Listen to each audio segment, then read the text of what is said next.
సృష్టి ఫెర్టిలిటీ అక్రమ surrogacy centre ద్వారా ఎన్నో అక్రమాలకు పాల్పడ్డారు డాక్టర్ నమ్రత. ఈ కేసులో నిందితురాలు నమ్రతను రెండో రోజు కస్టడీలోకి భాగంగా పోలీసులు విచారించారు. తొలి రోజు అక్రమ అండాలు, స్పర్మ్ రవాణా, చైల్డ్ ట్రాఫికింగ్ విషయాలపై పోలీసులు ఎంత ప్రశ్నించినా నమ్రత నోరు కూడా విప్పలేదు. ఎలాంటి సమాధానం కూడా చెప్పలేదు. పోలీసులు అడిగిన ప్రశ్నలకు తనకేం తెలియదనే సమాధానం తప్ప మరో మాట మాట్లాడలేదు. ఇక రెండో రోజు కూడా నమ్రత నోరు మెదపలేదు. ఆమెకు ఎవరెవరు సహకరించారు, ఈ దందాలో ఏజెంట్ల పాత్ర, ఆశా వర్కర్ల పాత్రపై విచారించినప్పటికీ ఏమాత్రం స్పందించలేదు. ఇక తనపై కేసు పెట్టిన రాజస్థాన్ దంపతుల విషయంలో మాత్రం నోరు విప్పింది. వారికి సరోగసీ చేసినట్లు చెప్పలేదని, వారికి దత్తత మాత్రమే ఇచ్చారని చెప్పుకొచ్చింది. ఇదే కేసులో కీలకంగా ఉన్న మేనేజర్ కళ్యాణి, సంతోషీలను కూడా పోలీసులు అరెస్ట్ చేసి వారిని కూడా పోలీసులు కస్టడీకి తరలించనున్నారు. ఓవైపు నమ్రతను విచారిస్తూనే వీరిద్దరూ కూడా ప్రత్యేకంగా విచారించేందుకు పోలీసులు సిద్ధమయ్యారు. నమ్రతతో పాటు వీరిని 5 రోజుల పాటు గోపాలపురం పోలీసులు విచారించనున్నారు.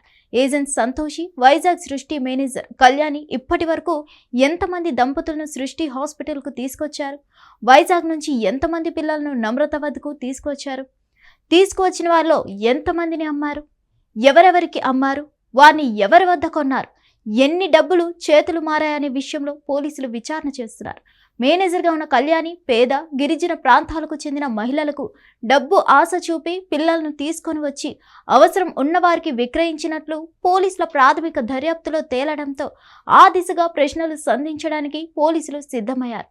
మరోవైపు పోలీసులు విచారణ తర్వాత చంచల్గూడ జైలుకు తరలిస్తున్న సమయంలో నమ్రత మీడియాతో మాట్లాడే ప్రయత్నం చేసింది.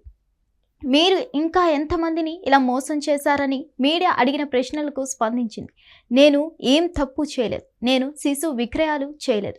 రాజస్థాన్కు చెందిన గోవింద్ సింగ్, సోనియాలు కావాలని నాపై తప్పుడు కేసు పెట్టారు.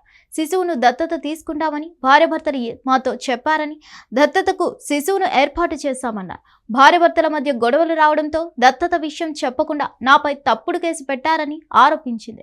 అంతేకాదు, ఫెర్టిలిటీ కోసం వచ్చేవారిని సరోగసి వైపు మళ్లించాననడం అబద్ధం. లక్షల రూపాయల వసూలు చేస్తున్నారనేది తప్పుడు ఆరోపణలు మాత్రమేనని నమ్రత వెల్లడించింది. నేను ఎవరికీ శిశువును విక్రయించలేదు. కోవిడ్ సమయంలో కూడా ఈ భార్యాభర్తలు నన్ను ఇబ్బందులు పెట్టారు. ఇప్పుడు కూడా దత్తత తీసుకున్న విషయం చెప్పకుండా సరోగసి అంటూ నాపై తప్పుడు కేసులు పెట్టారంటూ మీడియాతో వాపోయింది. మరిన్ని అప్డేట్స్ కోసం stay tune to Hit TV. Hit TV app, ఇందులో short news, live news, entertainment shows, movies, digital magazines తో పాటు మీ జిల్లా వార్తలను కూడా ఫ్రీగా చూడొచ్చు. ఇంకెందుకు ఆలస్యం, వెంటనే హిట్ టీవీ యాప్ ని డౌన్లోడ్ చేసుకుని ఫ్రీగా ఎంటర్టైన్మెంట్ పొందండి. Hit TV app. Hit TV app. Please download hit TV app. Hit TV app ని ఫ్రీగా డౌన్లోడ్ చేసుకుని ఎంజాయ్ చేయండి. మీకు నచ్చిన ఎంటర్టైన్మెంట్ కోసం హిట్ టీవీ యాప్ ని ఫ్రీగా డౌన్లోడ్ చేసుకుని ఎంజాయ్ చేయండి. హిట్ టీవీ యాప్ ని డౌన్లోడ్ చేసుకుని ఆస్వాదించండి, ఆశీర్వదించండి. ఇంతమంది సెలబ్రిటీలు హిట్ టీవీ యాప్ ని డౌన్లోడ్ చేసుకోండి అని చెప్తున్నారంటే ఎంత మంచి యాప్ ఆలోచించండి.